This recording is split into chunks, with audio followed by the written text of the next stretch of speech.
He was bleeding out in a cave, barely conscious, when the girl he tried to leave behind dragged him to safety and stood guard with a rifle bigger than her arms. She hadn't spoken in weeks, until she whispered, "Don't die. You're all I got." What happened next will shock even those who thought they'd seen everything. But first, let's go back to the beginning. Wyatt King had ridden with ghosts before. Many he'd killed, many hadn't. Voices from the war that followed him like dust on his boots. But this girl, she was something else. She was a shadow that breathed. They rode through dawn-colored prairies, cold and silent, with nothing but the creak of saddle leather and the occasional cough from Wyatt's mare. She sat behind him, small hands gripping his coat like it was the last solid thing in a world made of wind. She didn't speak, didn't even shift, just clung. Wyatt didn't look back. He didn't want to see her eyes, the way they saw through him, like smoke through wire. There was something wrong about her stillness, too quiet, too empty.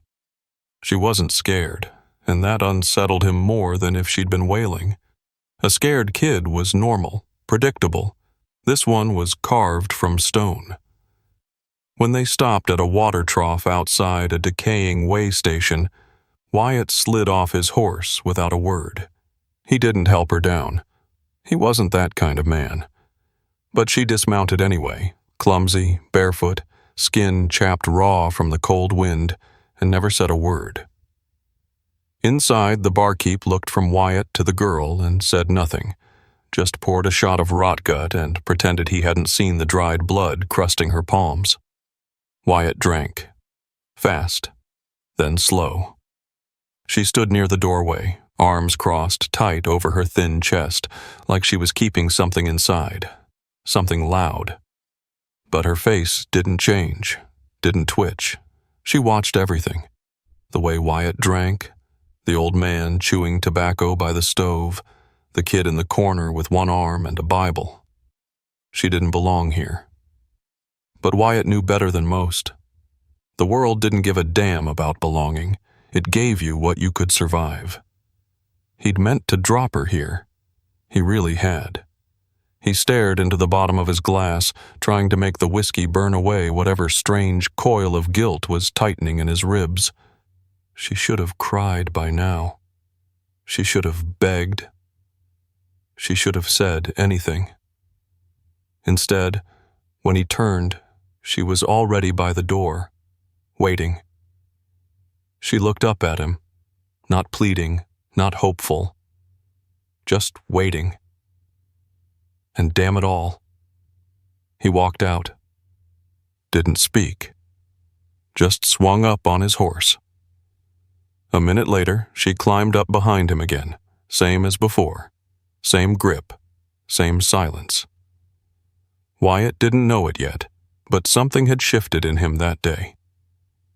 He didn't ride toward the next town. He rode until the sun burned behind them and the wind got mean. The cold in that cave bit through bone. Not the kind that makes you shiver. The kind that settles in your marrow and starts making plans. Wyatt drifted in and out of it, the pain a dull throb beneath the weight of something thicker than sleep. Every time he surfaced, he saw her. Sadie Quinn, crouched like a sentinel carved from granite, rifle cradled in her lap, knuckles white, eyes fixed on the mouth of the cave. There was no panic in her, no tears. Just that same unreadable stare he'd first seen in that dying town with her dead father at her feet. She didn't blink much. Maybe she was afraid if she did, he'd be gone when she opened her eyes again. She'd wrapped him tight, bundled him like a soldier in winter. The wound leaked slow, not fatal, not yet. And every few hours she'd press the soaked cloth tighter, flinch only when he did, then wait until the fever passed like a wave breaking across stone. Wyatt didn't speak, not because he couldn't, but because there was nothing he could say that wouldn't make him smaller in her eyes.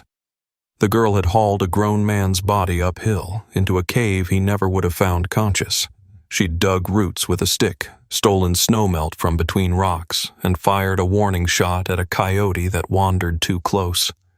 And now she guarded him. Like he mattered. That wasn't part of the plan. She hadn't spoken again since those 4 words.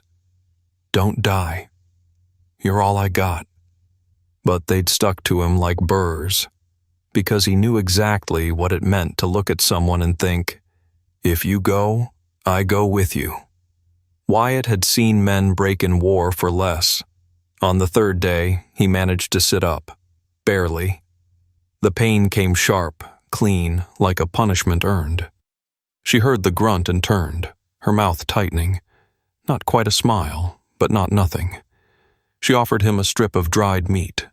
Gamey, probably squirrel. He took it without a word.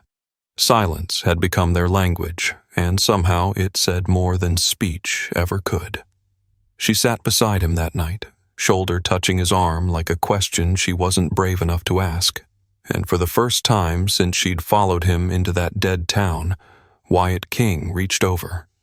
Rough, uncertain, and set his hand on hers. Not to comfort her, to anchor himself. Wyatt had never trained anyone, not properly. He'd been a soldier, not a teacher, a killer, not a mentor.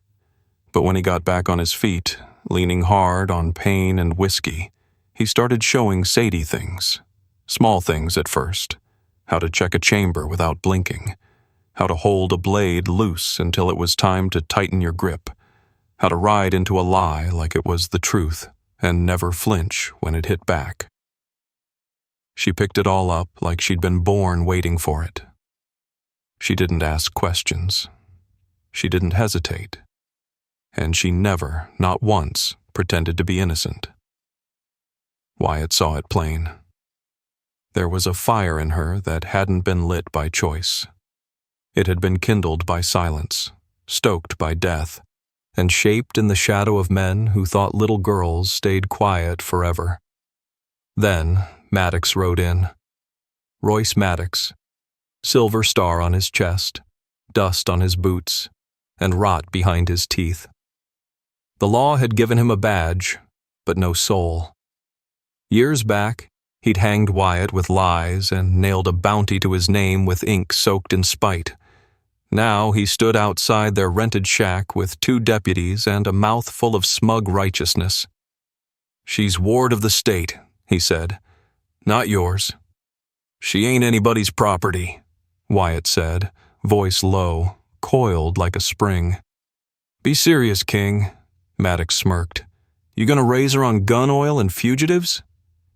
Sadie stepped out from behind the door, boots caked in dry mud, revolver holstered at her hip, shoulders squared like someone twice her size. "She stays with me," Wyatt said. "She's not yours to keep," Maddox replied. That's when Sadie said it. Calm. Cold. No tremble. "You framed him. You killed my father, too." Maddox chuckled. "She's just a girl." He never saw her hand move. The shot cracked like a whip. His leg buckled, red spilling through the dust. One of his deputies reached for steel, but froze when he saw the way she stared down the barrel. There was no fear in her, no shaking, just judgment. Wyatt didn't move, didn't need to. Sadie turned to him then, eyes sharp, voice steady. "You don't get to be alone anymore." She wasn't asking. The cabin wasn't much. 4 walls and a roof stitched from sweat, timber, and calloused hands.